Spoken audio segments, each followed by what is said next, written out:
کیا آپ جانتے ہیں کہ آپ کی زبان سے نکلا ہوا صرف ایک جملہ آپ کی زندگی بھر کی عبادتوں، تہجدوں اور صدقات کو راکھ کا ڈھیر بنا سکتا ہے؟ ہم بڑے گناہوں کو تو کرنے سے ڈرتے ہیں، لیکن ان چھوٹے گناہوں کا کیا جو ہم ہنستے کھیلتے کر جاتے ہیں اور ہمیں احساس تک نہیں ہوتا کہ ہم اللہ کے عذاب کو دعوت دے رہے ہیں۔ کسی کا قد چھوٹا ہے، کسی کی ناک موٹی ہے، کسی کے ہونٹ کیسے ہیں، جب ہم کسی کے قد کا مذاق اڑاتے ہیں نا، کسی کے رنگ پر طنز کرتے ہیں یا کسی کی غریبی کا استحاضہ کرتے ہیں، تو دراصل ہم اس انسان کا نہیں بلکہ اس کے رب کا مذاق اڑا رہے ہوتے ہیں۔ سوچئے اگر آپ کوئی تصویر بناتے ہیں، کوئی پینٹنگ ڈیزائن کرتے ہیں اور کوئی اس میں کیڑے نکالنا شروع کر دیتا ہے، تو کیا آپ کو دکھ ہوگا یا اس تصویر کو دکھ ہوگا؟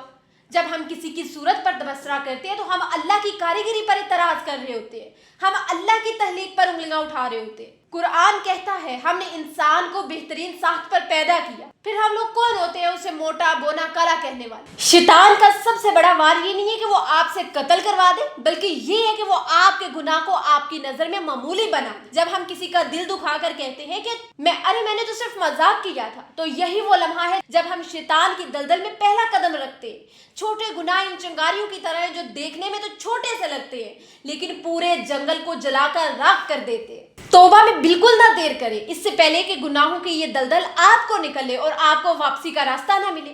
دیکھیں انسان جو ہے نا، وہ ہنستے کھیلتے اپنی بہن کے ساتھ، اپنے کزنز کے ساتھ، اکثر ہم ان کے چہرے پر، ان کے جسم کو لے کر ہم لوگ باتیں کرنا شروع کر دیتے ہیں۔ ہم کوئی نہیں ہوتے ان پر باتیں کرنے والے، کیونکہ اسے اللہ تعالیٰ نے تخلیق کیا ہے۔ اس نے خود کو خود نہیں ڈیزائن کیا جو آپ اس کو بتا رہے ہو کہ بھائی تم خود کو ٹھیک کر لو۔ اللہ تعالیٰ نے اسے پیدا کیا ہے، اللہ تعالیٰ نے سب کو خوبصورت بنایا ہے۔ اللہ تعالیٰ نے جس کو جو عطا کیا ہے اس کے نصیب سے اسے ملا ہے۔ ہم کوئی بھی نہیں ہوتا کسی پر کوئی بھی تبصرہ کرنے والے، کسی کو کوئی طنز دینے والے۔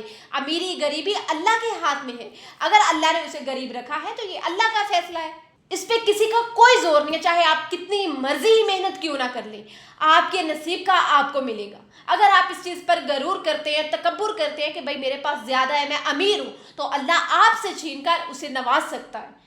اللہ آپ کو بادشاہ سے فقیر اور اس کو فقیر سے بادشاہ بنا سکتا ہے۔ وہ رازق ہے، وہ الرحمن ہے، وہ کچھ بھی کر سکتا ہے۔ تو خدارا تکبر سے بچے۔ یاد رکھے اللہ عرش اعظم پر ہے، لیکن اس کا خاص مقام پتہ کیا ہے؟ وہ دل جسے دنیا نے توڑ دیا ہو۔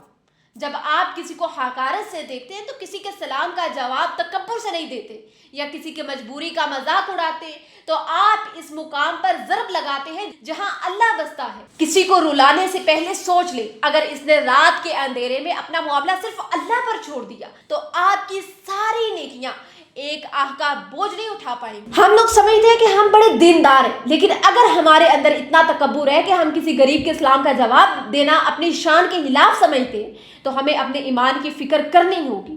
نبی کریم صلی اللہ علیہ وآلہ وسلم نے فرمایا تھا کہ جس کے دل میں رائی کے دانے کے برابر بھی تکبر ہوگا نا، وہ جنت کی خوشبو تک نہیں سونگھ سکے گا۔ یہ حقارت امیز نظریں اللہ کو سخت ناپسند، ٹوٹے دل اللہ کے بہت زیادہ قریب ہوتے ہیں، اللہ تعالیٰ ان میں بستا ہے۔ خدارا کسی کا دل دکھانے سے پہلے سوچ لے، چاہے آپ ہنس رہے ہیں، مذاق کر رہے ہیں۔ دیکھیں توبہ کا دروازہ ابھی کھلا ہے، اس سے پہلے کہ آپ کے نامہ اعمال بند کر دیے جائیں۔ ان لوگوں سے معافی مانگے جن کا دل آپ نے کبھی دکھایا تھا۔ اللہ اپنا حق تو معاف کر دے گا، لیکن بندوں کا حق، حقوق العباد تب تک معاف نہیں ہوگا جب تک وہ بندہ معاف نہیں کرے گا۔ آج سے عہد کریں کہ آپ کسی کے چہرے پر، کسی کے جسم کو لے کر، کسی کے ہائٹ کو لے کر، کسی کی ڈریسنگ، امیری غریبی کو دیکھ کر آپ کبھی کوئی تبصرہ نہیں کریں گے، آپ کسی پر کوئی انگلی نہیں اٹھائیں گے۔ اصل بہادر وہ انسان نہیں ہے جو کسی کو نیچا دکھائے، بلکہ وہ ہے جس کے شر سے دوسرے محفوظ رہیں۔ تو کوشش کریں کہ اپنے ہاتھ، اپنی زبان، اپنی آنکھوں کو کنٹرول میں رکھیں کہ کسی اور کو آپ کی وجہ سے تکلیف نہ ہو۔ اللہ کے نزدیک دل کی قیمت بہت بڑی ہے۔ نماز قضا ہو تو اللہ غفور الرحیم ہے، لیکن اگر کسی کا دل دکھا کر اسے رلا دیا جائے تو جب تک وہ بندہ معاف نہیں کرے گا اللہ آپ کو معاف نہیں کرے گا۔ اپنے لہجے میں نرمی پیدا کریں، کیونکہ بات تو ختم ہو جاتی ہے مگر اس کا زخم نسلوں تک یاد رہتا ہے۔ تو خدارا کسی کو تکلیف دینے سے پہلے 1000 مرتبہ ضرور سوچا کریں کہ آپ کہیں ہنسی مذاق میں اگلے کی فیلنگ کے ساتھ تو نہیں کھیل رہے، کہیں آپ شیطان کے جال میں آ کر آپ صرف یہ تو نہیں کہہ رہے میں صرف مذاق کر رہا تھا۔